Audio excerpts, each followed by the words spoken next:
The title of this article is Trump's Stablecoin Embrace. This is talking about crypto. Trump's stablecoin embrace pushes the European Union to accelerate its digital euro plans. And so it says the European Central Bank has been laying the groundwork for a digital euro for several years, entering the preparation phase back in late 23. So again, 18 months ago. And it says a final decision from EU lawmakers on whether to greenlight the central bank digital currency is expected by the end of this year.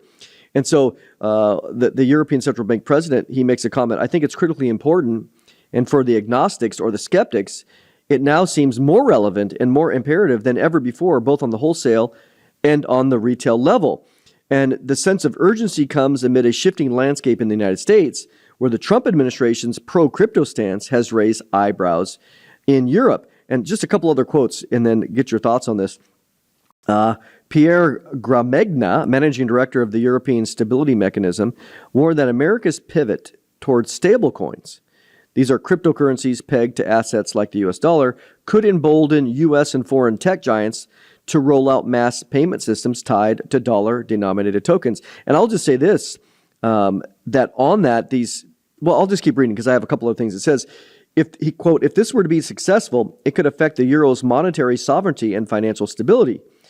He argued that the European Central Bank must act swiftly to make the digital euro a reality, framing it as a vital tool to safeguard Europe's strategic autonomy in an increasingly digital financial world. Gramegna's concerns are not hypothetical. Tech giants like Meta have previously attempted to launch stablecoin-based payment systems, such as the ill-fated Diem project, which aimed to pair a digital currency with a wallet for global transaction. It's also worth noting that at the time when the Diem Libra was introduced, most regulators had a more hostile approach towards such innovations, and now they are far more receptive and cooperative. And I'll just remind people again on this, that what we've seen Musk discuss, again, we have Meta, but Musk has discussed turning X.com into a payment platform. And we know that, if people can remember, that Musk was one of the founders of PayPal. So he sees in the future the need to mimic what we see already in the East, in China, with the Alibaba app. I mean, the stuff that they do is already cashless everywhere. So they're trying to get this into the West. And so the last comment here, as global financial systems digitize, the EU faces a pivotal choice: accelerate its central bank digital currency plans, or potentially risk ceding influence to dollar-backed digital currencies. But the long-term impact of these innovations could be a lot different, with many different forms of digital currencies competing for market share. Here we are, Gary. I mean, this stuff is being implemented right now. It's not going away. As you read that, my heart beat a little bit faster, because I was going back in my mind to the end of the 20th century.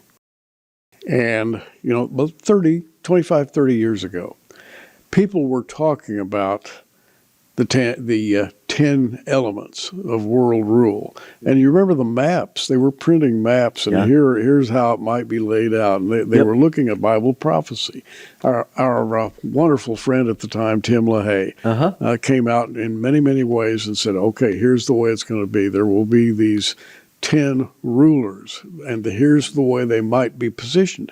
The Club of Rome idea, sure. Yeah, and he and many other people laid out, and what about the European community, when it was divided the way it was? They said, here it is. Yep, Jack Van Impe was on it. But now we come another stage further, and we've just been talking about two things. Number one, global oligarchy. Yep. And the 10 oligarchs. Yep. And global monetary systems that didn't even exist 10, 20 years ago when we're talking about this. Mm-hmm. So now we have a much clearer focus on what we've been talking about for the last 3 or 4 decades, the one world government.